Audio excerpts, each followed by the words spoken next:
My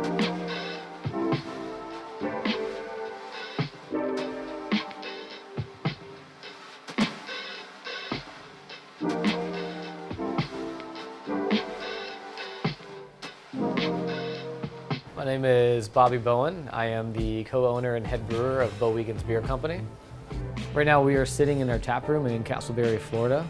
This was our original brewery. We have a 3-barrel system here and a tap room up front. And we also just opened last year our production facility, and that's over in Longwood.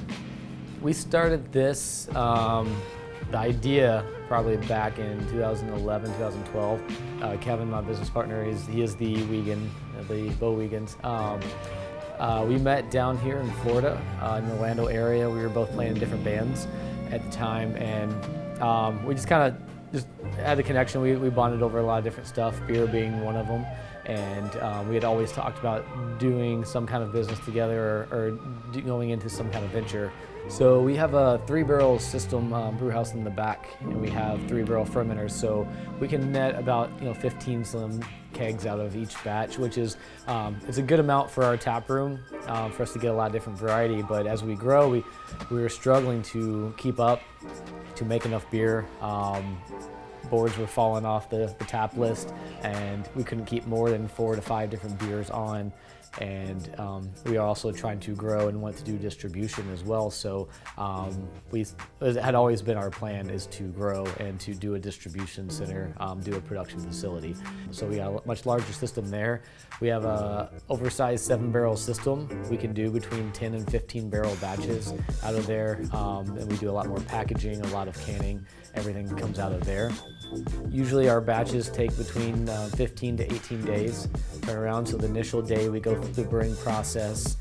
We'll mash in, we'll boil it, and we'll send it to the fermenters. So we pretty much make that sugar water, that wort. We cool that down and we pitch the yeast, and then that's when the magic happens. That's when the yeast will turn those sugars into alcohol and CO2, and it'll ferment that beer out over the next couple weeks. Then we'll start adding our fruit additions and whatever else we decide to do with that one over the next week and a half.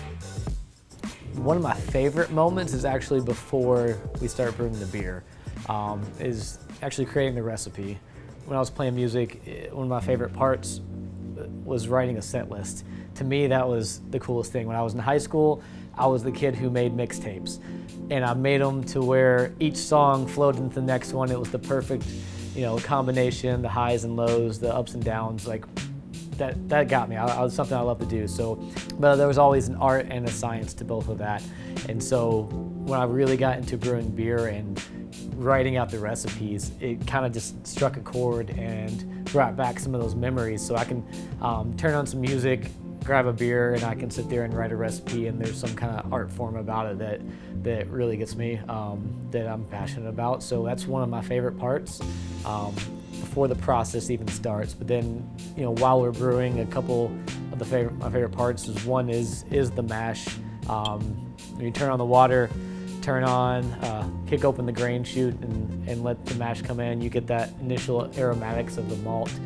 You see that vision start to come together. You can physically smell it.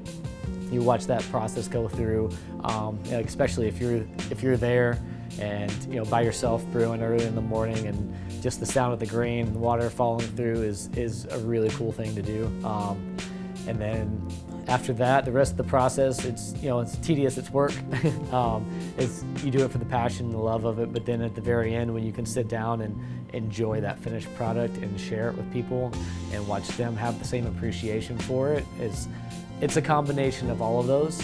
A lot of people, I think, can romanticize what it's like to own a brewery, to be around beer all day. There's an old poster I saw that's like, what my friends think I do, and it shows like a guy hanging out drinking a bunch of beer, what my mom thinks I do, and it's just shotgunning and hanging out and partying all the time, and it's what I think I do, and it's a guy standing there with a bunch of medals and just like all this glory, and it's like what I actually do. It's laying on the ground, you're sweating, you're trying to put a tri-clamp on bottom of a tank, and that's the reality of it is, yeah, it's not easy. Most of the time you're cleaning, you're sweating, you're manual labor, carrying stuff all around, And that's just the brewing side of it.